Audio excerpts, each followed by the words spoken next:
Papa-delivery o instant hatid sundong service, sagot nila. Pero di muna sa kalsada ang kanilang pasada, kundi dito sa ating studio para sa kanilang Ride to Fame. Sa ating semi-final round, may 4 pang magigiting na riders sa magbabalik sa second round ng karera para kilalaning The Motorcycle King. Ang kanilang paglalabanan. Umarangkad ng dating, 5 stars. Paandar na galing, 5 stars. Humaharurot na wisyo, 5 stars.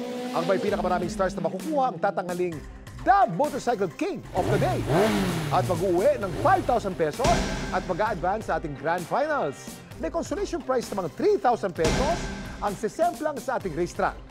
Ito na mga semi-finalist ngayong araw.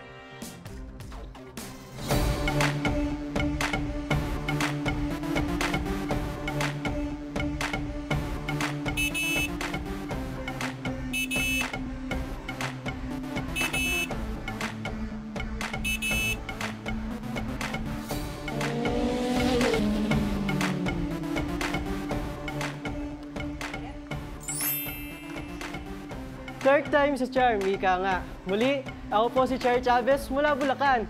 Hatid sundo rider at your service. Ang wise sa driver, hindi basta lumilingon kung saan-saan. Dapat, focus sa kalsada. Hashtag, dapat alam mo.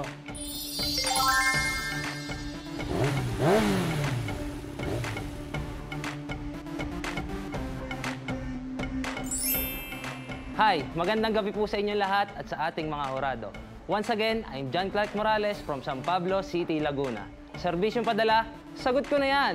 Mga ka-rider, huwag tayong singit ng singit, stay on your way, at syempre, sumunod tayo sa batas sa trapiko. Ayun lamang po at maraming salamat.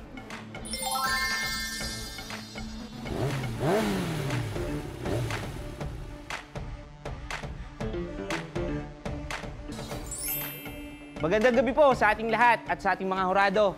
Muli, Michael Bieber Hernandez, ang delivery rider ng San Pablo City, Laguna.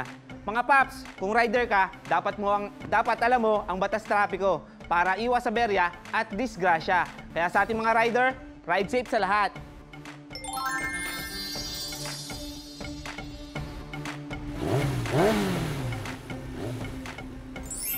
Hello po ulit sa inyo mga kapuso. Ako nga po pala si Jack Ashley, ang masugid niyong delivery rider from Rizal.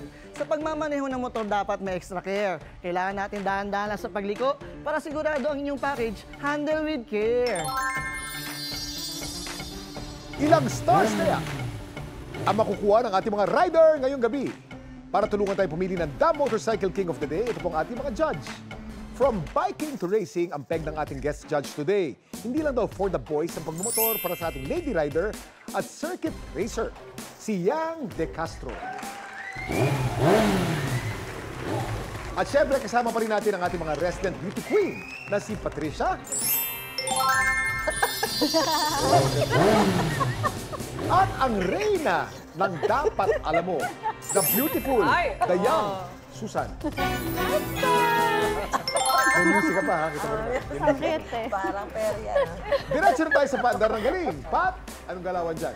Etong galawan, Kuya Kim, dahil semifinals na ha, level up din ang kanilang talento. Simulan natin, kahit pampasko na yung background ng kanyang video, inihataw pa rin ni rider number 1, Charlie, ang kanyang hip-hop na galawan. Oh, look at that. Hindi lang basta-basta yung galawan ha, may kasama pang wave ng katawan. Lambot ah. Dahil literal na nagpasiklab naman sa fire dancing si rider number 2, John Clark. Walang takot sa pagbuga at pagpaikot ng apoy. Pero kahit magbabaga ang kanyang mga props, sabay, todo bigay pa rin sa pagsasayaw. Ang rider number 3, si B-Boy. Kahit tag-ulan na ha, nakuha pang magpainit sa kanyang nagbabagang performance.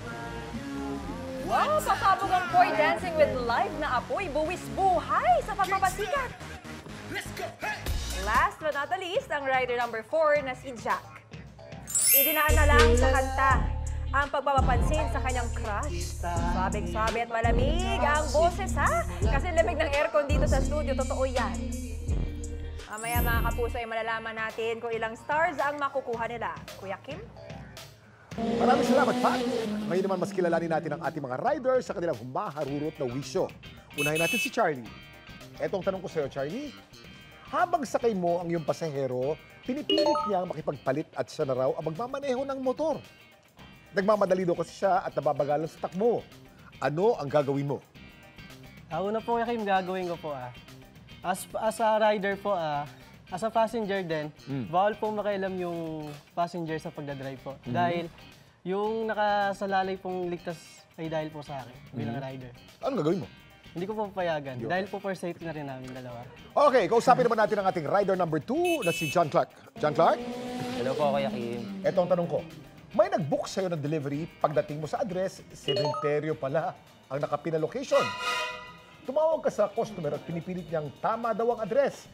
10 oras na ng gabi at walang katao-tao sa paligid. Ano ang gagawin mo? Salamat po, Kuya Kim. Unang-unang gagawin ko po is i-report ko po ito sa tamang proseso po, doon po sa app po. And pwede rin naman pong tanungin ko po si customer kung ano po yung pin location niya tama at ihatid ko po din yung kanyang in-order. Okay. Next naman ang rider number 3 na si B-Boy. B-Boy, ito ang tanong ko para sa'yo, ha? Iaabot mo ng fried chicken meal na in-order ng customer mo. Pero nang makita niyang walang kasamang disposable spoon and fork, ayaw niyang tanggapin ang order at pinababayaran pa sa'yo. Ano ang gagawin mo? Unang-unang gagawin ko po, Kuya Kim, ay kakausapin ko yung customer na kung maaari po ay ako na lang po ang magdala ng spoon at fork. Hanapan ko po ng pinakamalapit na tindahan, ibibili ko po siya ng spoon at fork para hindi na po siya magalit.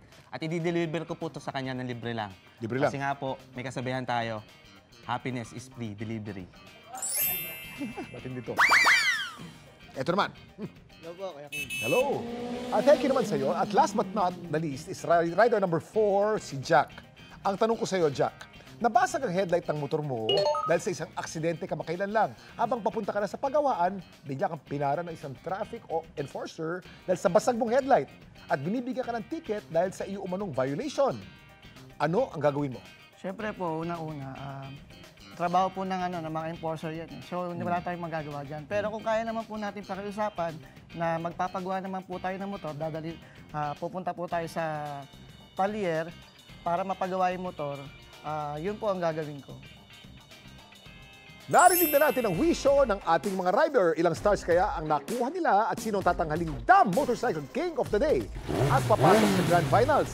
Malalaman natin yan maya-maya lang po. Ito na ulit ang Ride to Fame. Okay, nabilang natin ang stars na nakuha ng ating semi-finalists na sina Charlie, John Clark, V-Boy at Jack. Pero bagong lahat, Judge Susan, anong masasabi mo kay rider number 1 na si Charlie? Si rider number 1, syempre nakita naman natin talagang pwedeng artista, yung kanyang personality, pasado. Ang kanyang talent, pasado. At ang kanyang huwisyo ay pasado. Kaya nga siya nanalo doon sa unang, di ba? Sa unang... Bitin? Oo. Talagang binibitin mo yung observation mo, Susan. Yes. Judge Yang, ano naman ang comments mo sa ating rider number 2 na si John Clark? And kay John Clark, sa personality, may dating. Maangas ang dating. At syempre, sa talent naman, talagang nagpasiklab din siya sa talent. Sa question and answer, very nice. Good job. Good job. At syempre, Judge Pat, ano naman ang say mo kay rider number 3 na si B-Boy? Ako naman para kay B-Boy, nakuha mo ko sa happiness is free delivery. Agring-agree ako dyan. Saka hindi biro, umaarangkada yung talento mo, hindi biro mag-boy dancing, ha? Very unique ang talento. Saka magandang aura mo ngayon, ha? Pasado ka. Check, check. Balik naman tayo kay Judge Yang. Ano naman ang masasabi mo kay rider number 4 na si Jack? Ayan, si Jack naman, siya yung kumanta. And super, ang ganda naman din talaga ng performance mo. Sa personal, may tsura, and gwapo. Judge Yang, ano naman ang mga tips mo para sa mga riders natin pagdating sa pagmamaneho ng motor? Ayan, sa mga riders naman natin, sa inyo and sa lahat ng mga nanonood na riders ngayon, lagi nyo pong ipaprioritize ang ating safety at safety ng ating mga kapwa motorista. Maraming salamat, Judge Yang. Narinig nyo na naging basehan ng ating mga judges. Rate your riders now. Para kay number 1 rider na si Charlie, ilang stars ang binigay ninyo sa kanya, Judge Susan? Para kay Charlie, ang nakuha niyang score ay... Uy, naku, 39 stars. Okay. Ilang stars naman ang nakuha ni rider number 2? John Clark, Judge Yang. 37. Judge Patricia, ilang stars naman ang nasungkit ni rider number 3 na si B-Boy? Ito na nga. 33. Judge Yam, balik sa'yo. Anong total number of stars na nakuha ni rider number 4? Jack.